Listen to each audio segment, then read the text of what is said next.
where we interview inspiring people from our community who really have lessons and experiences that we could really do with ourselves. So we're sharing our experiences with local people who are in our community doing absolutely incredible jobs and work. And of course we've had COVID and things have been difficult, and there are people that have been giving of their time. We interviewed Daksha Fasani and her husband a few weeks ago, who had an incredible story to tell in terms of the number of meals that they had prepared and sent out during this pandemic. And my next guest is no exception. So a dear friend of mine who I met a few years ago, and I was very inspired when I met him.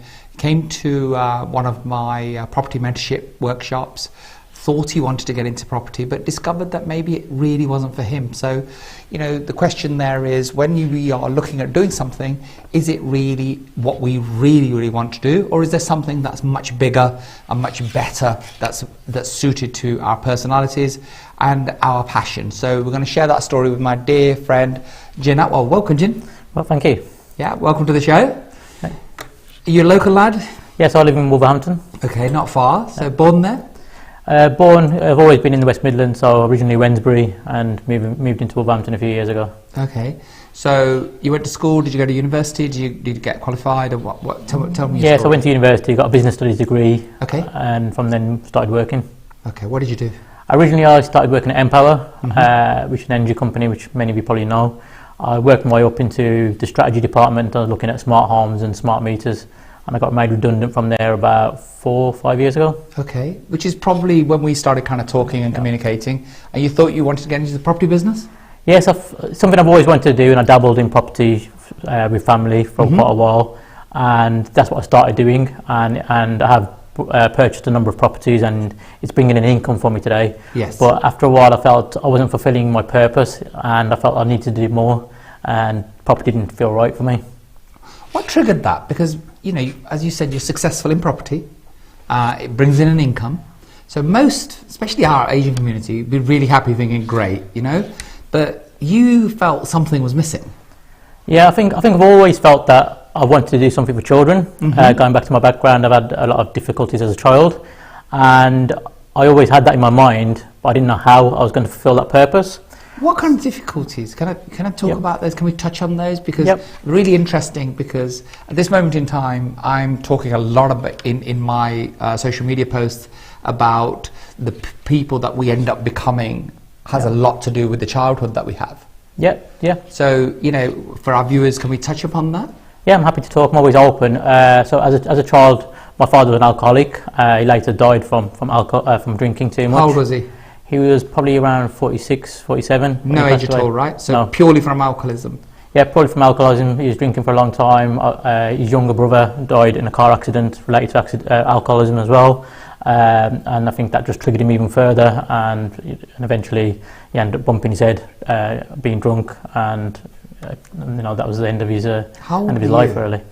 I was around 20, 22, 23 when he passed away. Right. So how did you take that? It was difficult because in some ways I saw him in hospital, and my last words happened to be, "You need to sort yourself out. What are you doing to yourself?" And I walked out the hospital, got a call that night, and he passed away. Wow. And I didn't really, that hit me a lot, because he wants their last words to be that to your father, even though he had difficult times with him. You still loved him in some degree. So of course you did. So yeah, that hit me hard. I started to drink a lot myself, which is a bit of a silly thing to do, knowing how it ended my father's life and many other people in my family. But yeah, I started to drink a lot myself, and often used to end up crying and being upset, taking in all that information, remember the last words I said to my father. So yeah, it did hit me quite hard. Tell me something. So you're an intelligent guy. You obviously had alcohol issues in the family. And you're smart enough to know that what you're doing when you're drinking alcohol isn't the thing to be doing, right? Yeah, definitely. Why do you continue doing that? I think it all started from when I started, really. I started when I was about 14, 15 years old. At the time I was at school, didn't have many friends. The friends that I did have started to, trial alcohol.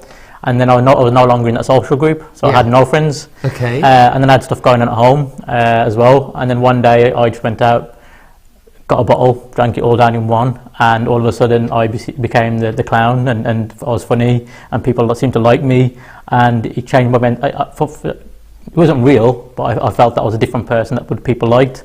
And eventually people would say to me, oh, I prefer the drunk gin compared to the sober gin. And I didn't like that personally, but that's who I became, you know. And I remember looking at a school book, the end of school book, where children write in your book about, you know, your years and what they've been doing with you. And this was about 10, 15 years later that I found this book. I was reading through it, and every page says, I remember when you're drunk, I remember you did this, I remember you did that. And I thought, is that what people remember me of? Nothing else but for these drunken incidents, and that's not how I want to be remembered. That's interesting, isn't it? So this is at school, so you're a teenager. Yep.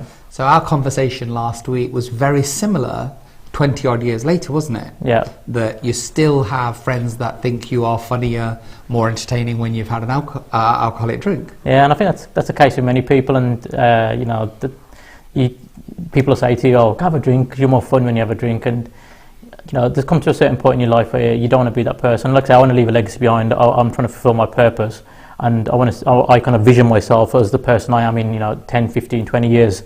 And if I continue to drink, I see a lonely man drunk sitting there. Whereas if I vision myself stopping drinking, I see a very successful man that's left his purpose, that his children are very proud of him. Brilliant. And when I picture that in my mind, I know which man I want to become. Okay, so alcohol's a big thing at this moment in my social media stuff. You know, about 2.5 million views so far. So I just want to pursue it a little bit more. It's really interesting in terms of you now know which path is the right one, right? So we met a few years ago when you said, Kam, I'm thinking of giving up booze. Yep. And then we met again about a year later and you said, right, I'm going to do it now. So how many attempts, Jen, have you had at giving up alcohol? I think I've attempted, this is my second attempt now, so I attempted the first time I attempted after I just met you and you inspired me, and I went away that weekend and I said to you, I'm going to wait till I'm 40. Yes. And you said, why wait till you're 40? And I said, I want my 40th birthday and I want to celebrate. And you go, there'll always be a reason, there'll always be a birthday, there'll always be a celebration. Absolutely. So I stopped before my 40th birthday, and I did around 450 days. It's about a year and a half? About 18 months, right? Yep. Yeah. And at that point, that thing comes in your head again. I'm in control. I've stopped for 450 days. So I'm in control now. I'll have 1 or 2 beers and I'll be that kind of person that can have a few beers and that's it, and he stops. And eventually I did that for a few months, and then after about 9 months I went out only a couple of weeks ago, and it's my wife's birthday. I'd organised it. We was going to Birmingham, we was going to the Jam House, they had a live band upstairs, and I spent quite a long time organising this whole event. The light went, woke up in the morning, didn't remember none of it, and I thought I've organised this whole event, and I spent a lot of time for my wife and tried to do it, and I can't remember nothing. And that's not socialising, that's not enjoying yourself, and I thought again, this is not for me. I need to stop, and that's why I made the decision to stop again. And this time I really believe that that's enough. I think you learn your lessons, and I think I've learned my lesson now, and that's enough now. What were those 18 months like for you as a person? Because I obviously know the journey, but for our viewers, what were those in terms of productivity, how you felt, how your health was? Yeah. Just explain what happens when you after the first few weeks. Yeah, it's amazing. I was waking up at 5 o'clock in the morning, going for a 5k run, coming back, I was journaling, meditating, doing all these other things. And I also started focusing on my purpose. Mm-hmm. And I created a business called Magical Mind Coaching. And that business is a non-for-profit organisation where I help young children by going into schools. I've taught online, and I teach them the areas that I felt were missing in my life. So when I look back, I thought my mindset was never in the right place. I didn't have no confidence, and I didn't have any communication skills. I've learned to develop these over the last few years, so I've joined something called Toastmasters, which has also helped, and I'll talk about that in a moment. But I brought all those skills together, and now I'm teaching children these skills, because I see my purpose now in life is to help ensure every child has the same opportunities to go into the best version of themselves. Okay, so you did that all in 18 months, right? All in 18 months, yeah. So things that you'd never done before? Nope. And everybody followed your journey because you're quite vocal on social media. Yep. And then I picked up that post which just said day 2 sober, and I thought I'm going to give him a call because obviously something's happened, right, with my friend. Yeah. How long did you drink for from the time when you stopped to drinking?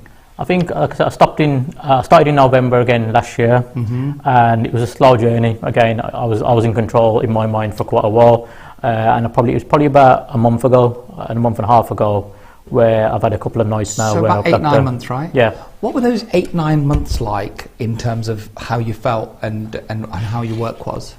I think productivity obviously has gone down. I've found it difficult to get up in the morning to do, if you're tired and exhausted, you're not going to wake up at 5 o'clock in the morning to go for a 5k run. Plus, it's just, you're always going to have things in your life that are going to be struggles, and you set up a new business. I'm applying for funding and I'm trying to start this new business up, and we're in a pandemic and I can't get into schools. The resilience goes. So normally you're like, okay, I can do all this. Problem, find a solution. Problem, find a solution. Whereas when you're drinking, it's a problem, and you focus on the problem, and you don't really focus on the solution, and you start to kind of slow down. You start to give up. You don't really have that resilience anymore that you used to when you wasn't drinking at all. So when that problem arises, do you turn to more drink?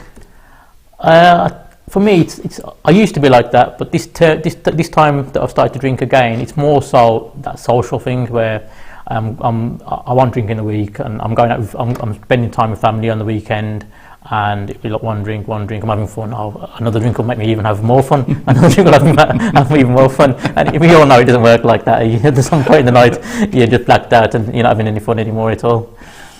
So we had the conversation, obviously. Prior to you quitting, and then post when you started drinking again, and you said to me that friends thought, again, you're past 40 now, so in terms of when you were a teenager, people thought you were funny, and it's a way of getting accepted, isn't it? To get friends, and I get that when you're a kid, but yet over 20 years later, friends were still saying, listen, Jin, you're far more fun when you've had an alcoholic drink, which I get, inhibitions go. But then there's the other side when you come home, and there's the hangover, isn't there? Which are not so fun. And unfortunately, nobody sees that. Right? And my thoughts, my immediate question to you was, are you a clown? Right? As soon as you said that, I've come to ask the same question to myself many times. Am I a clown? I'm not there to entertain people. You're not there. Your friends should respect you for who you are, not who you become once you've added alcohol, right? Because I become a complete idiot, I think. So I don't add alcohol any longer. And then, of course, you had issues in terms of your partner saying, "Hey, life is a little bit more boring when you." So even that can be an issue, right? Yeah, I think people will never understand completely, especially if they drink themselves, because you tell them that you have got this stop tap, and they just don't understand that concept of when I start drinking, I just can't turn that tap off at a certain point in the night. I'll just want to keep on drinking. Yes. And people that do drink and have the odd one here and there, they find it hard to understand that concept that you're saying to, honestly, believe me, I have not got no stop cap, and I don't think I ever will. And some there's many people that don't have that stop cap and don't realise. People say they're in control of alcohol, but who really is in control of alcohol? How many people say they're totally in control of alcohol, but once or twice a year they're in that point where they've drank too much and woke up in the morning? If you've done that, how are you in control? Because you can't be. Yeah, I suppose the thing is that most people enjoy alcohol very responsibly. And I don't advocate that people should all give up and don't suddenly start preaching to people how to live their lives. So if those are people, and I know plenty of people who are total social drinkers, once a month, whenever they don't really care. Just like they don't care if they have such and such for dessert. They don't care if they have the odd drink here and there.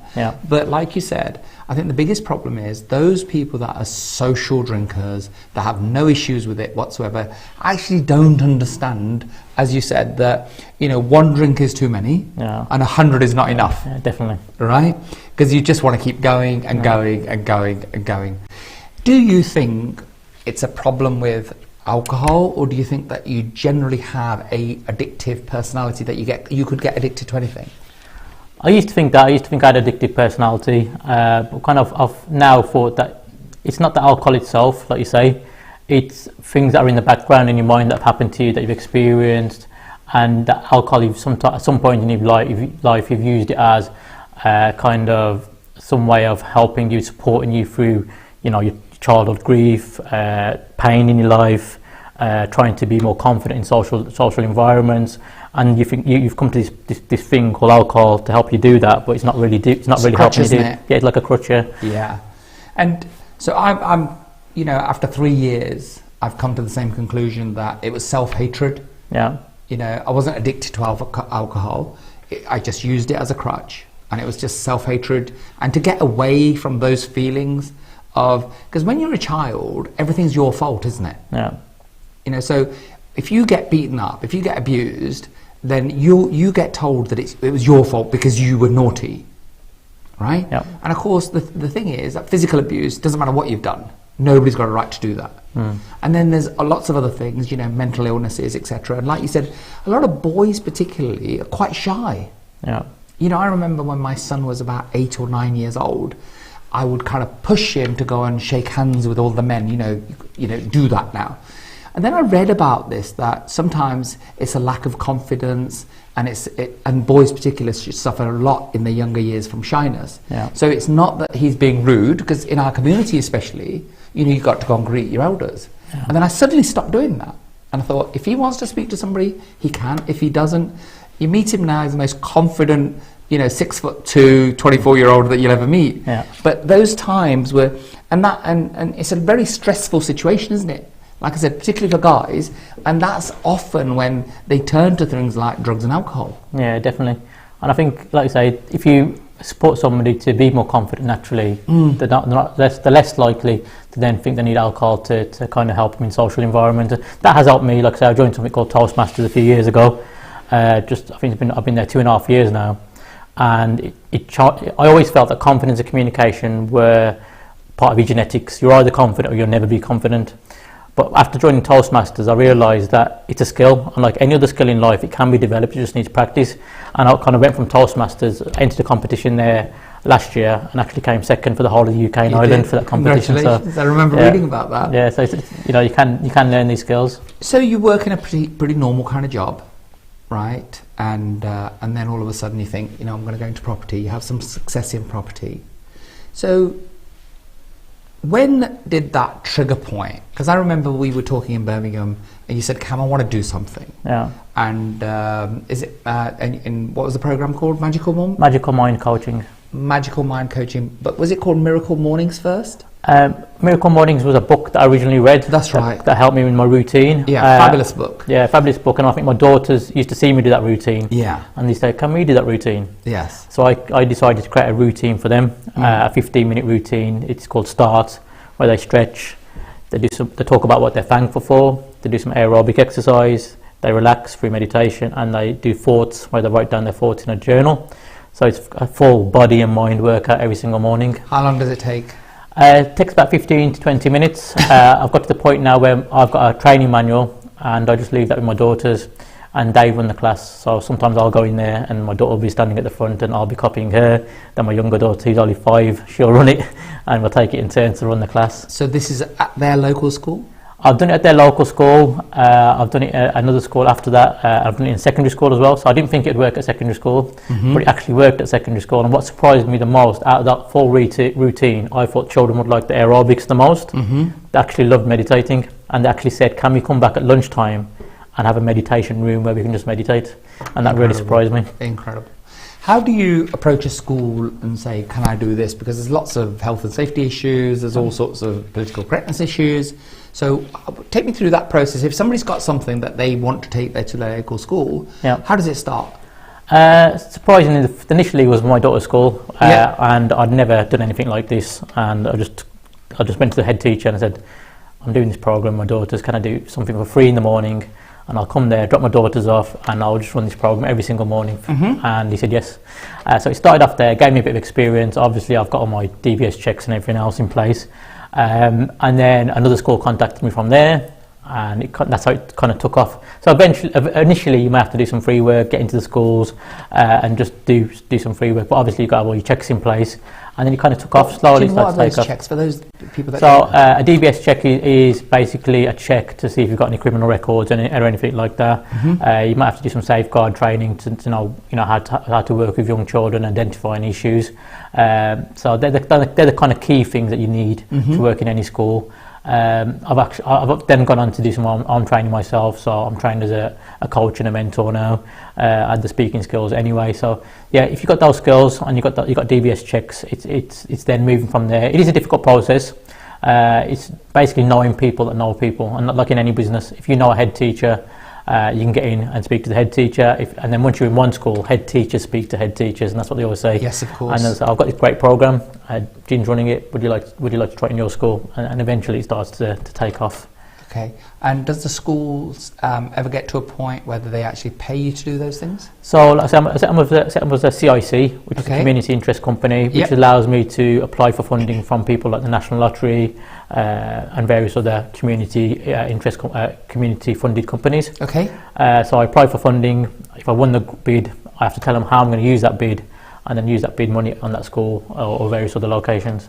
Okay, so it's the schools won't pay, but you can apply for grants. Yes, I'm having the conversations with schools at this moment in time, and I think eventually there will come to a point where some schools will pay.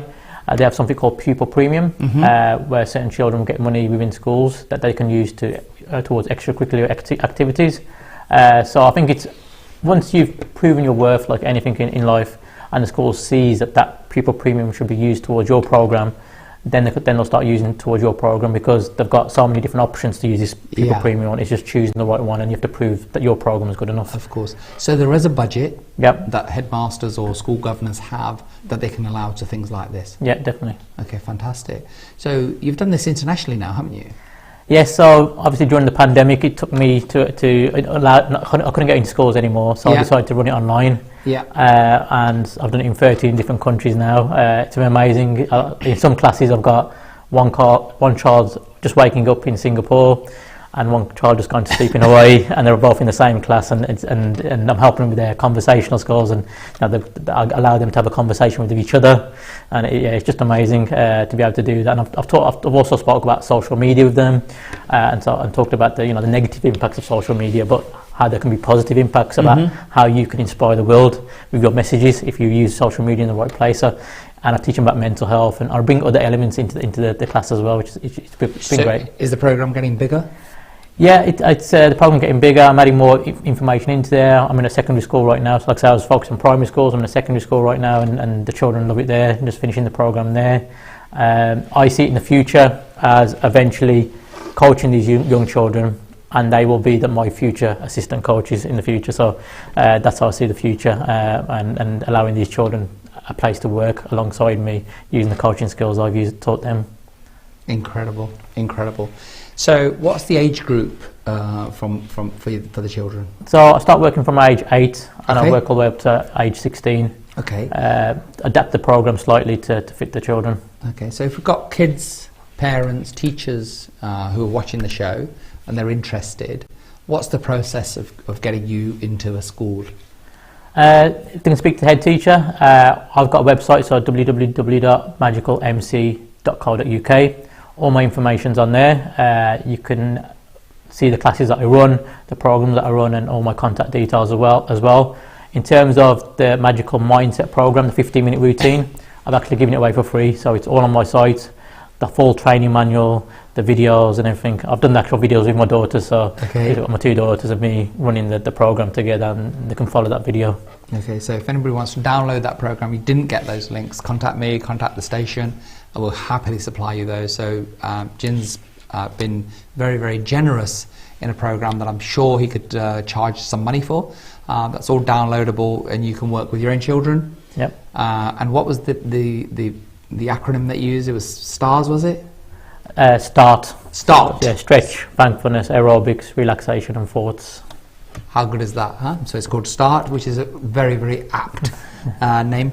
Jin, where does it go now? Where do you've stopped drinking again? Yep. So we had a great 18 months, and then we had a not so great 8 months. But that's how life is, right? Yeah, definitely. Things get in the way. So first of all, tell me about the alcohol. Yeah. In terms of, we've had family problems. Yeah. Right? You've had personal problems. Yeah. So this is the second big attempt to staying away from it. Yeah. So what are the tools that you're using now to stay off it? And what did you learn from the first stint? And then obviously you started drinking again. So how are you going to present? Because you haven't given up your friends. Yeah. You can't obviously give up your partner. Yeah. Right? So what have you done to assure yourself that you will not slip back? One of the things is gone back into my routine. So I'm again waking up early in the morning. and focusing on my kind of purpose and everything I want to achieve in life, I've learned from my previous mistakes, and now I know that I can never be that kind of drinker that has one or two, and I think I've learned that lesson. And I'm currently reading a great book called The Easy Way to Stop Drinking by Alan Carr. Some great lessons there as well, and I think for example, this weekend, I can give this weekend as an example. I went to my in-laws' house. They was all having a few drinks. It got to 12 o'clock and I thought that's enough for me, and I just went upstairs and went to sleep, and I was totally fine with that, and woke up in the morning and went for a run. Yes. So it felt great. Yes. So, and I think I think I'm just maturing in many ways, and I've took a lot of lessons on board. I've done the 450 days. I know I can do it again, and this time I know that when that point comes in my mind where it says, Gene, you're okay, you can have one or two, I know not to listen to that voice. And also sometimes ask people for support. You know, I could have easily picked up the phone to you at that point in November and said, Cam, I'm just having this bit of a wobble where I think that one or two drinks will be fine, and you would have said, Gene, no, don't do that. And that would have been enough sometimes. And you know, just reaching out to the right people and that don't drink as well. You know, they say 90% of the adult community drink. There's 10% that don't. Find those 10% and use those as your inspiration. Absolutely. Well, we've still since set up a support group on Facebook. It's called Alcohol Free Living. A lot of Sikh guys for the first time, because we all, you know, in the last 3-4 years, you used to get a lot of women reaching out saying my husband or my brother drinks a lot, which of course is very difficult to do something for somebody when it's not the actual person. Yeah. But I've actually spoken to a number of guys in our community over the last few weeks that have got up on the phone. Unfortunately, we did a show where nobody wanted to phone. And then all of a sudden, after the show, I got so many messages saying, I wanted to phone, but... And I'm saying the problem with that is we're not sharing. The whole idea of community is that we share our experience. Yeah. So now we've put a Facebook community up, which is Alcohol Free Living. Got about 350 members in there. And it was interesting, you said, I haven't joined because I've started drinking again. So hopefully you share your experiences, because they're valuable, aren't they? Yeah, I did actually post this morning. Yes, good. I put my experiences on there. And you're right, unless you need role models out there that have stopped, Indian Sikh role models, just to show that it can be done, and we are open to talk about it. You know, we men generally have a problem talking about their feelings. Sikh guys even have a bigger problem talking about their feelings. Indian people have a big problem talking about their feelings in general. So I think if you need role models to come up forward and say, okay, I'm going to openly talk. If I can do it, then why can't you? And then get more people to start talking about the issues that they're having. So we're actually starting a 7 days of sobriety this Sunday. So we're going to do a Zoom call for anybody that is interested, just to come and chat about it. So we're going to do 7 days of Zoom calls at 8 p.m. each evening. And I thought, let's get the ball rolling. If we won't do it on TV, let's do it in a private setting. Because the problem with, if you want to give up drinking, really there's books out there. But if you want help, there's only really, there's local charities and organisations. Then there's obviously, very expensive rehab. And then there's AA. Have you ever used Alcoholics Anonymous or have thought about it? Not really. Like I said, I've never thought or did accept I had a problem because I didn't drink every single day. And in my mind, if I had a problem, I would want to drink every day. But there's, you got the stigma on alcoholism or alcoholic or whatever the word that they use. And I think people think that an alcoholic is someone that drinks every single day, and they're the only ones that have got a problem. But that it's a range, and somebody that drinks on the weekend and just keeps drinking and they can't stop, have they got a problem? Yes, they've got a problem. So it's identifying that, and I think it's the first time when I first stopped that I realised, Gene, you do have a problem because you can't stop. And I think before that I didn't really think of myself as an alcoholic or somebody with a problem. I still don't see myself as an alcoholic in many respects, but I do realise that I have a problem because I can't stop. So I've never thought of those, and I've always kind of felt that I can do it myself in many ways. And I did the first time, but I've realised now that there are going to be points that you might need some support, and you should reach out at those times. Yeah, it's interesting because the most common question that I get asked is, am I an alcoholic? And so the answer is, if you're asking the question, You know, you may not be an alcoholic. I don't really like labels. Yeah. And it's a very, like you said, it's a very loose term. Yeah. The poor guy on the bench is the extreme when they've lost everything and that's where they are, to the professional that's hitting the bottle every night but still successful. And one of the questions that my friends will always say, you know, you didn't really have a problem, did you? The problem with looking good and being successful is that people think everything else is okay. But of course, behind closed doors, things can be very different. So the thing is, if you're people that don't have issues with anything, don't talk about them, don't ask questions. You know, nobody says, have I got a problem with bananas because I'm eating too many of them, right?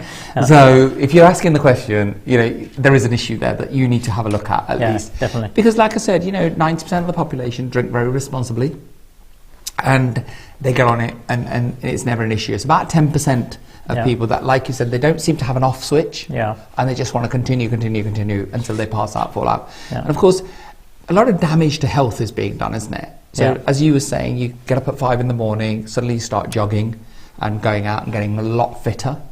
And so the thing is, what comes first? Do you give up alcohol and then you start jogging, or does the jogging come first? How does it work for you? I was already doing my routine before I stopped drinking, but I was tracking everything. So I was running, I was tracking my times, I was tracking my time I was meditating, and what I'd noticed that weekend when I'd have a few drinks, my times and my running would go down. This would change, that would change, so I knew exactly that it was having an effect and what effect it was having. So when I stopped, I could see that my times, you know, running times improved, my productivity, like I explained earlier, improved, my mindset, everything else started to improve. And if you do track yourself in that way, you'll realise so much how much a drink can have. You know, if you are a runner or you go to the gym regularly, you already know. You know, after a weekend, you go to that gym on Monday, you don't feel the same. You're not lifting the same. The problem is, most of the time you don't go to the gym on Monday, do you? Right? You go to Tuesday. You go to the pub instead. It's interesting. Look, they're life lessons, aren't they? And you know, we keep trying to be perfect, because nobody wants to be a bad human being, do they? Definitely not, no. So let's talk about something positive. So in terms of your passion now, so Jin, where do you see this in 5-10 years time? You know, you've got a charitable kind of status where you can apply for grants and things and all the rest of that kind of thing. How big can this get? Can it get worldwide? It can certainly get national, can't it? Yeah, definitely. That's what I see it as, and one of my big inspirations or aspirations is, at the moment you've got PE, physical education in schools, and I would like to see something like MPE, so mental and physical education. So you spend the same amount of time on mental fitness as you do on physical fitness. So you'll have the children do meditation. You know, mental health weeks are great, it's amazing, it helps raise awareness, but you can't teach a child to work on their mental fitness in 1 week, just like you can't go to the gym for 1 week and become totally fit. You need to do meditation regularly over a year or 2 years, and that's how you start seeing the benefits and journaling and everything else. So I'd like children doing it every single day, or at the same time they do PE, and mixed with PE, where you work on your mental and your physical health. Look, any lasting change has to be lifestyle. And I'm not in for any of these campaigns that they have, like you said, for a short space of time. But the problem is our attention span is going down. So we like to be in fashion, you know, and do the things of you know, Stoptober and Dry January and all the rest of it. I've never done those. Not really interested, because they don't do anything. No, not really. Sometimes it can have a kind of adverse effect. You know, people they don't drink in October, but then drink heavier in November. So. I've actually got friends that go to the gym and they then come and overeat. I've been to the gym, haven't I? So it can happen like that. But in terms of, you know, and it's a great thought, you know, mental and physical education. So what would have to happen for that to be on the national curriculum? I think it's just raising awareness initially. People don't know what mental fitness is. Many people don't. If you don't understand, if you ask them what mental health is, they don't understand that totally as well. They'll think mental health is a mental health illness, rather than we've all got mental health. Just like we've all got physical health, we've all got mental health. But how do you keep that mental health fit? And they don't realise that there are things that we can do, like journaling, like meditation, affirmations, various other things that we can work to make our mind fit, more resilient, and love ourselves more. So it's more raising awareness. What is mental health? What is mental fitness? how can you keep your mind fit, what is bad for the mind, what is good for the mind. And I think once you've raised awareness enough for that, then it's maybe trying to go back and trying to change some legislation and get that into the national curriculum. So we're doing more of this in schools. So one day we do see children doing meditation in schools on a regular basis. Incredible. But that's a huge task, It's a huge task, yeah, and it's not going to be me alone. No. And I'm not the only person that's doing this. You know, there's so many other charities or other areas that are working on trying to help young children in schools. And the only way I'm going to do it is if we work together and we come together and we try to make that change together. Jim, is there more that parents should be doing? Because, you know, you spend, I don't know, what's the time that kids spend in school? 30 hours? Less? Approximately, yeah. Yeah, approximately 30 hours. So there's 168 hours a week. Obviously they're sleeping and everything else, but around 4 o'clock most children are home. Yeah. And so they go to bed 9, 10 o'clock or whatever that time is, then they've got the weekends. Yeah. So what should parents be doing when kids are not at school? Because at the end of the day, I don't think it's teachers' responsibility to be parents. Yeah. And so what can we be doing at home? I think it's limiting some of those things where, you know, they might be watching too much TV, playing too many video games, violent video games, violent TV, and also taking the time to each evening, spending time with your child and asking them, how are you feeling today? Explain what you've been doing today. And often children will go, can't remember. You know, you have to dig deep and say, okay, you can't remember, but try to tell me a bit more. And you know, part of my magical mindset routine, it has brought me closer to my daughters, because every morning for 15-20 minutes, that's our time where we're exercising together, and at the end of that it's the thoughts, and we'll sit there and say, how are you feeling? I've got these faces, like a sad face and a happy face, okay, and I'll ask them to point at the face that they're feeling today. And sometimes they might point at the crying face, and I'll say, that's fine, it's okay to feel that way. Sometimes they might feel the happy face, and I'll ask them to describe their emotion, how they're feeling. Something like that's great. And I think sometimes, especially these days, we're spending less and less time with our children because of gadgets and various other things. You know, you see people in restaurants and everybody's sitting with their mobile phone and nobody's really communicating with each other. I think it's just, you know, putting your phone down and, you know, having that family conversation around the table. That seems to be gone sometimes, and that was such an important time where somebody would sit around the table and, you know, how is your day been, and you know, things like that are so important. And I think that's what we need to do, really, is just take that time, speak to children, give them good books. There's so many awesome books out there for young children. I've got one. There's the Chimp Paradox, but there's a version for children. Okay. So I've given that to my daughter. There's one called You Are Awesome. Again, a great book, teaches children about the mindset and how it works. You can get them involved in things like, you know, clubs outside of school that do meditation and various other things as well. Mm-hmm. But that's not glamorous, is it? You know, teaching young boys to play football and all the rest of it is glamorous, I suppose. Yeah. But it's important, isn't it, that, you know, I think the problem is that it's not a simple answer to any of this. So more and more families having to work longer and longer hours. Yeah. So that's an issue. Time for the parents. If you're coming home at 7:30 at night, you know, how much quality time can you have with your children? Yeah. If your children are with their grandparents most of the day, or with childminders, etc., how much time is there? You know, parents are busy. Yeah. And, you know, cost of living is going through the roof. So those are issues. So, you know, you want to sort out your occupation, perhaps upskill, perhaps start a part-time business. Yeah. That way you're not selling your time for money. Yeah. So, you know, I've been very fortunate. I've been self-employed most of my life. Yeah. So I did have time to do that. Yeah. And then I suppose what we sometimes see as progress, because I see a lot of toddlers when I go to functions at the Gurdwara or at weddings holding an electronic device. Yeah.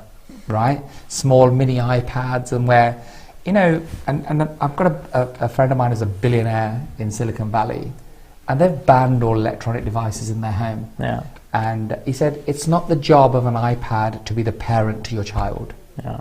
Which I thought was profound, really. So he said, I have to be the parent, I have to put the time in, and it's not the iPad's job to do my job. Yeah. And so, which is in essence what you're saying, that, you know, at least maybe at the dining table or a part of the time in your home, just take those electronic devices, put them to one side. Yes, definitely.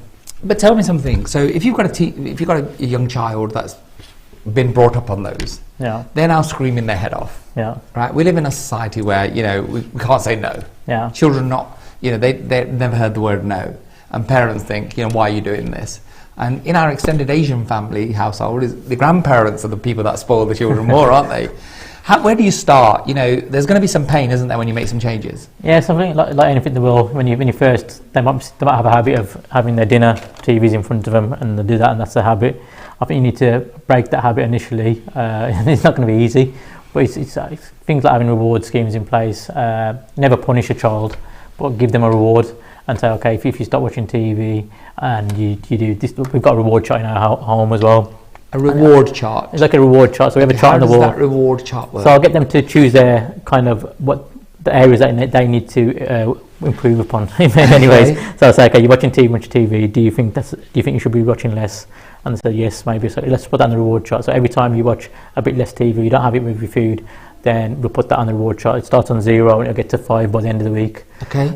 If you can get everything moving along, you're kind, you're generous, you have good manners, and you make all of those move to 5, I'll give you £5 at the end of the week, and you can spend it on what you want to. You can either save it, so teach them about money as well, and buy a bigger present, or you can spend it now on something smaller. And they've got to the concept now where I want a bigger present, so I'll save that money for a bit later.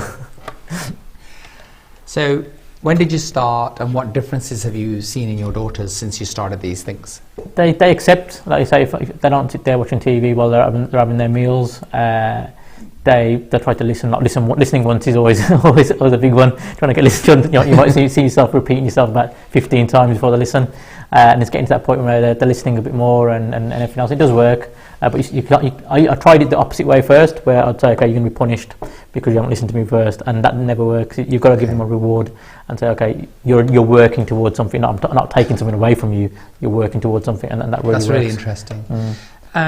So reward your children rather than punish. Find a way of getting them to want to do what is right. Yeah. But the thing is, though, Jin, you have to change yourself first. So if you're watching TV in front of the dinner, whilst you're having your dinner, if you've got, I'm the biggest culprit in my house for always having my mobile phone with me. Yeah. So it's a case of, but lately I'm becoming conscious, and now I leave it in my office and think, right, that's fine, I won't touch it for an hour. And that it was anxious moments to start with, because you're missing those vital messages, right?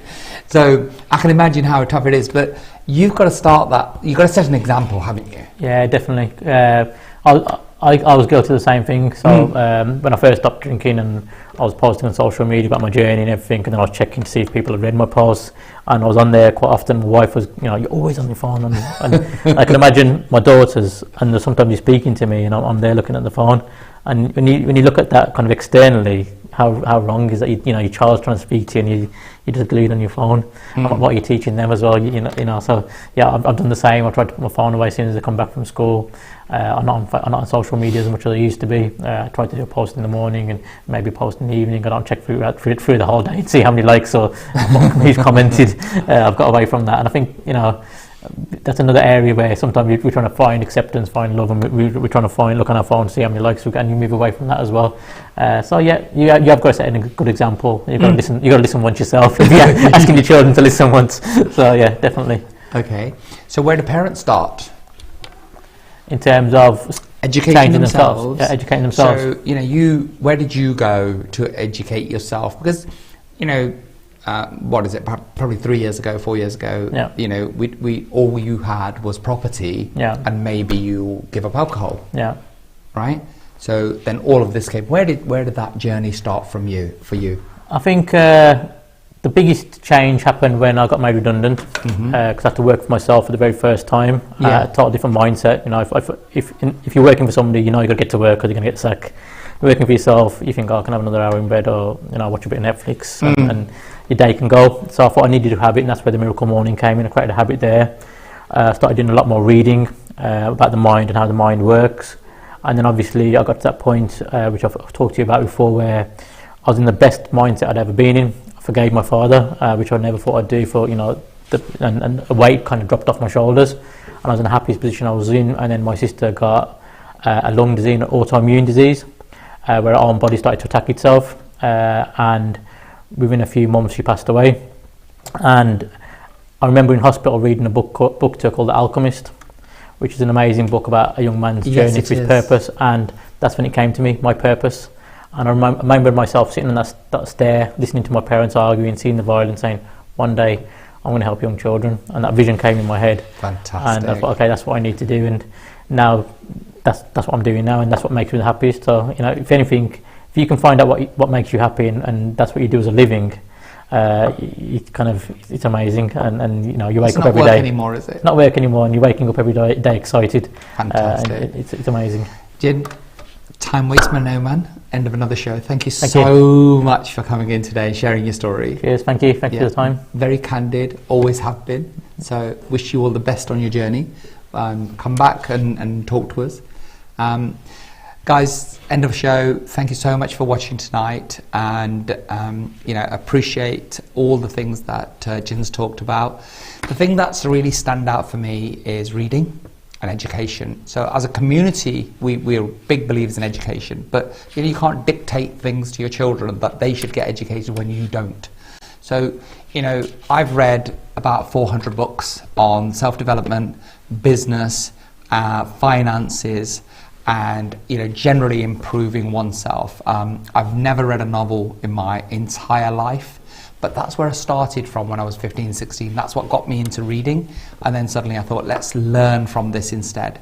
So, ask yourself, is there a book in your house? And unfortunately, for many homes that I go into, there's not a single book, there's not a single newspaper. And I understand newspapers are out of fashion in terms of print, but there's still something different about physically holding a written piece of work. There's things like Audible, where you can listen to books in your car, so not necessarily do you have to read them. There's podcasts that can educate you, and lots of things that you can use to get yourself informed about what it is that you're interested in, what it is that you'd like to do. And then particularly with family, you can't be asking your children to do things that you don't do yourself. Jin's shared his journey of alcohol, and that's a big thing for me in my life right now. So as I said, on Sunday we're starting a series of webinars which are totally free, that you can come and join from 8 p.m, which is called 7 Days to Sobriety. So if you're interested in those, get in touch. Find me on social media. We'll get you hooked up with those. We have a free support group for in terms of people with alcohol, which is called Alcohol Free Living. And so there's lots of support out there should you wish to use it. And I hope that you do. I hope that you reach out to people like Jin, people like myself. There's lots of other people in the community and outside the community that are out there to help you. So make the most of this life and help your children in making a better life for themselves, because there's some tough times coming, and we've got issues on the horizon and challenges that we're facing all the time. The best way to face them is to be in the best physical and mental state, and that is a duty that everybody has and should be fulfilling. So I wish you all the best and see you next time. Take care, and thank you very much for watching. Thank you and good night.